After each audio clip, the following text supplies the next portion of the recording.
In September 2024, a leather climbing boot melted out of a glacier on the north side of Mount Everest. Inside were human remains. They had been there for 100 years. The boot was old. The hobnails embedded in its sole were of a pattern that had been out of production since the late 1920s. The wool sock inside the boot was embroidered in red thread with a name: A.C. Irvine. Andrew Sandys Irvine had disappeared on Everest on the morning of June 8, 1924. He had been 22 years old. For 100 years, his body had been somewhere on the mountain, and the camera he was carrying, which might have proven whether he and George Mallory reached the summit 29 years before Hillary and Tenzing, had been somewhere with him. Irvine is the most famous climber the glaciers have given back. He is not the only one. Between July 2024 and August 2025, the ice released 5 climbers across 3 continents and 79 years of disappearances, 5 families called by strangers, 5 funerals reopened, 5 cold cases closed by the same planetary system. What happens when a mountain runs out of room to keep its dead? To understand why 5 mountaineering mysteries closed inside a single 14-month window, you have to look at what the glaciers have actually been doing. Glaciers are not solid features. They are slow-moving rivers of ice, fed at the top by snow that compacts under its own weight and drained at the bottom by melt that returns the ice to liquid water. A glacier in equilibrium gains as much mass each year as it loses. A glacier in retreat loses more than it gains.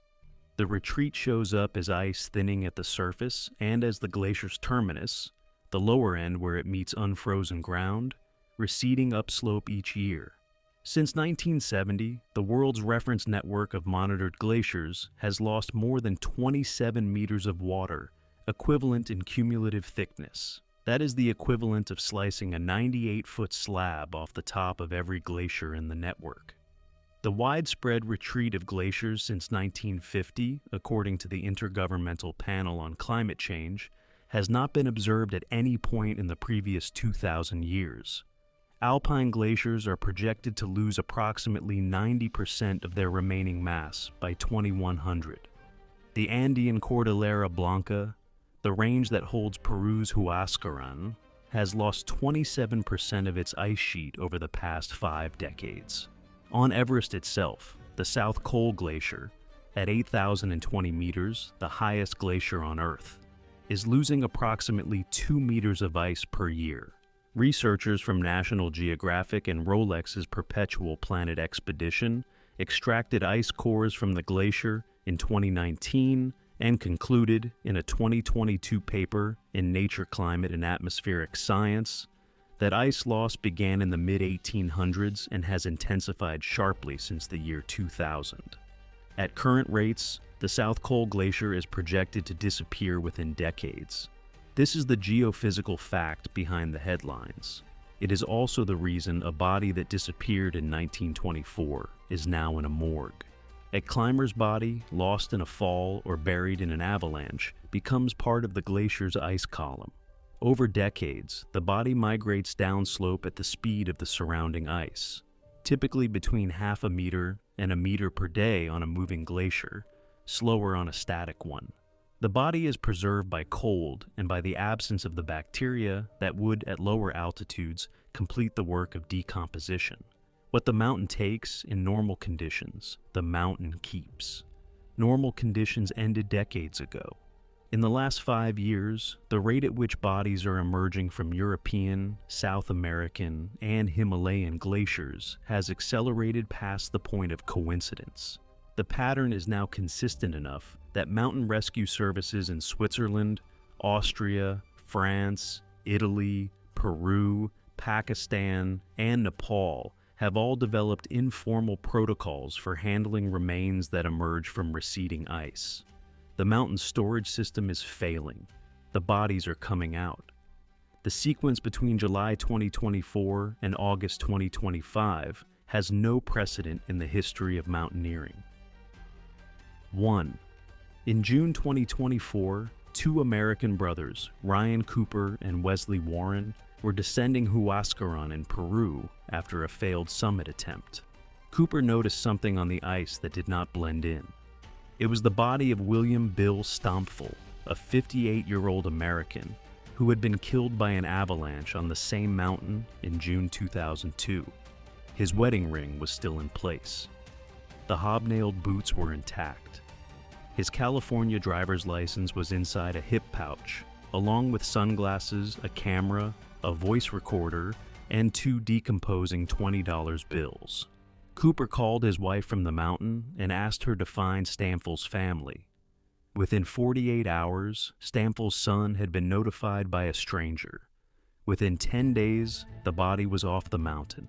Stamfel had moved 915 to 1,200 meters downslope from the place the avalanche killed him. The Cordillera Blanca had carried him for 22 years. 2. In August 2024, a local hiker in the Tyrolean Alps in Austria found human remains about 700 meters below the Wasserfall-Ferner Glacier in the Rotmustal Valley. DNA testing confirmed the remains belonged to a German climber who had fallen into a crevasse on the glacier in March 1967. The original 1967 rescue team had reached the lip of the crevasse, been forced back by weather, and never recovered him. The case had been closed for 57 years. In September 2025, the Austrian government formally identified him. 3. In August 2024, the body of a Pakistani climber who had disappeared in 1996 was found on a melting glacier in the Karakoram. Identification followed shortly after. He had been missing for 28 years. 4. In September 2024, the National Geographic team, led by Jimmy Chin, found the boot of Sandy Irvine on the central Rongbuk Glacier of Mount Everest. He had been missing for 100 years. 5.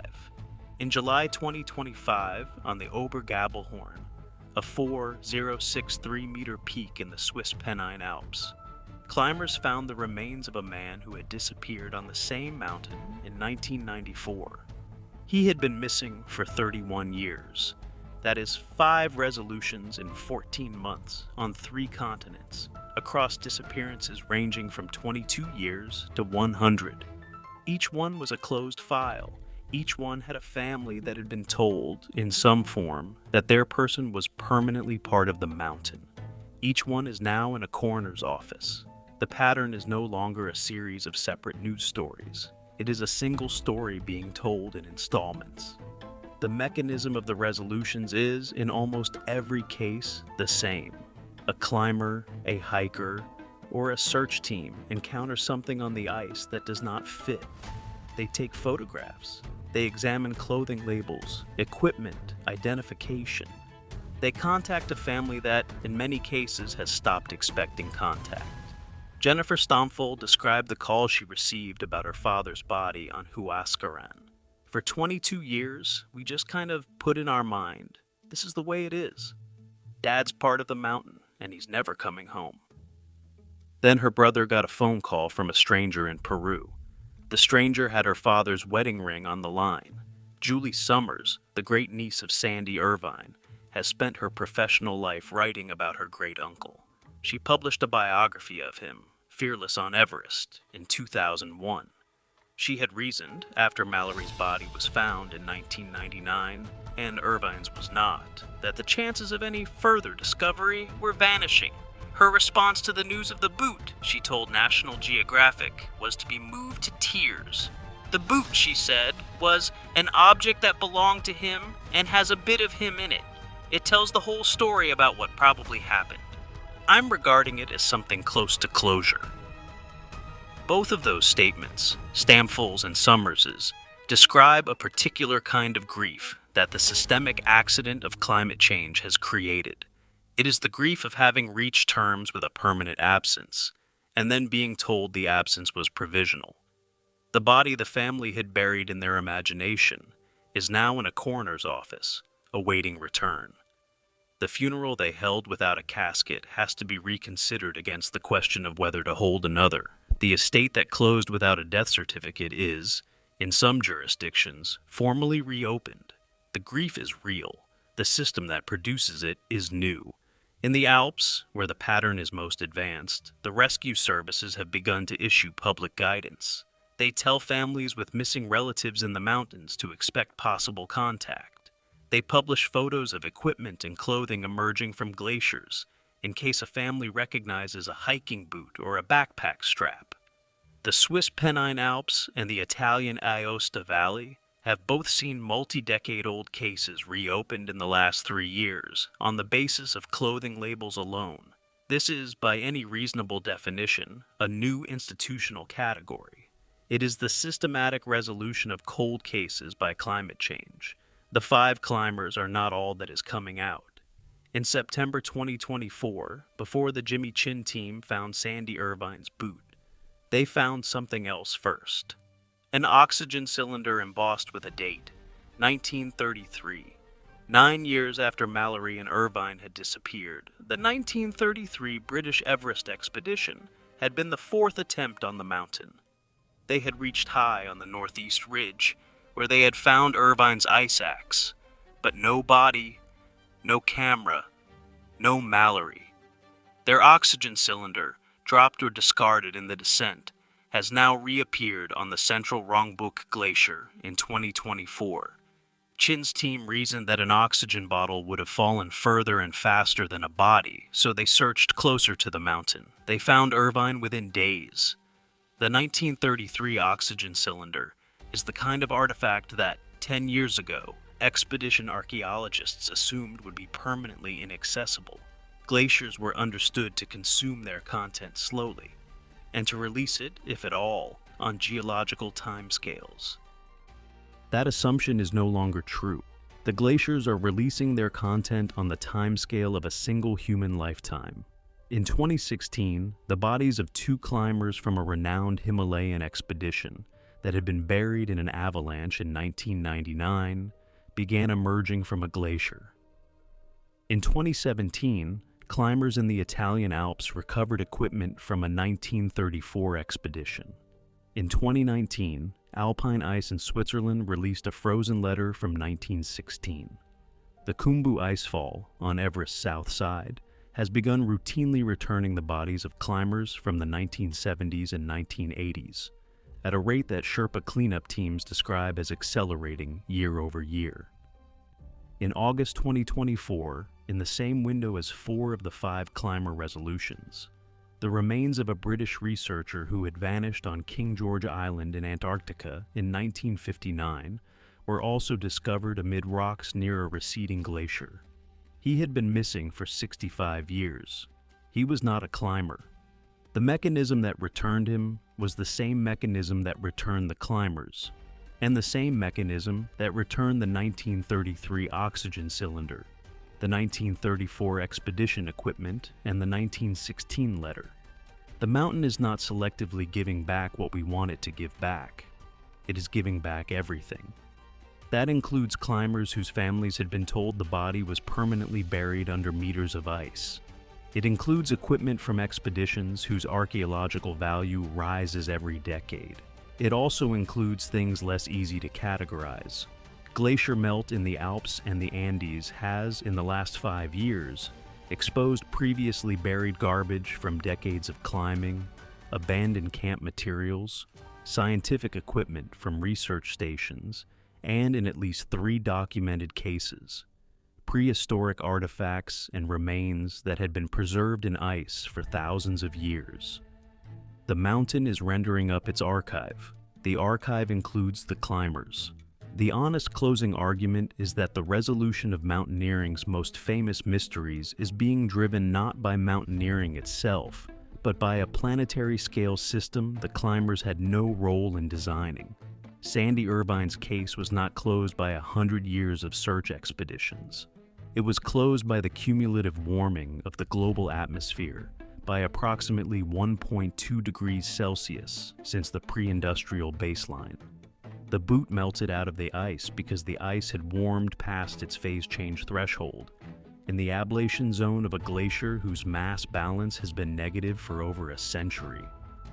That is not an explanation a mountaineering historian would have offered 10 years ago, because 10 years ago it was not yet the explanation.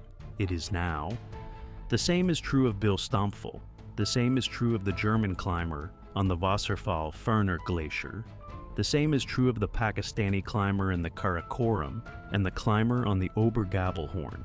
Each of these resolutions belongs to a category that did not exist in the literature of mountaineering before approximately 2010, and that has been growing every year since. The mountains have always been the principal authority on what happens to climbers who die on them. They have always decided which bodies stay and which go. They have, on certain mountains, kept some bodies for centuries. That authority is being transferred in real time to the climate. The climate is not a sentimental authority. It is not making decisions for reasons of dignity, or grief, or family wishes, or expedition ethics. It is releasing bodies because the temperature at which it would not release them has stopped existing in those locations. The next decade will produce more of these resolutions, not fewer. Every major glaciated range, the Alps, the Andes, the Karakoram, the Himalaya, the Caucasus, the New Zealand Southern Alps, the Alaska Range, is in negative mass balance. Everybody that has been preserved in ice in those ranges since the early 20th century is now on a timeline that ends at the surface. The families who were told to grieve a permanent absence are entering a 50-year window in which the absence may, without warning, become a phone call. 5 climbers in 14 months is not a coincidence. It is a baseline. The mountain has stopped being a vault. It has become an archive that is being read in reverse. If this investigation stayed with you, the next Summit X deep dive goes to the climber the glaciers gave back first. Sandy Irvine, the boot, the camera that may still be on Everest, and the question every mountaineer of the last 100 years has waited to see answered. Subscribe and ring the bell. The forensic breakdown is already in progress.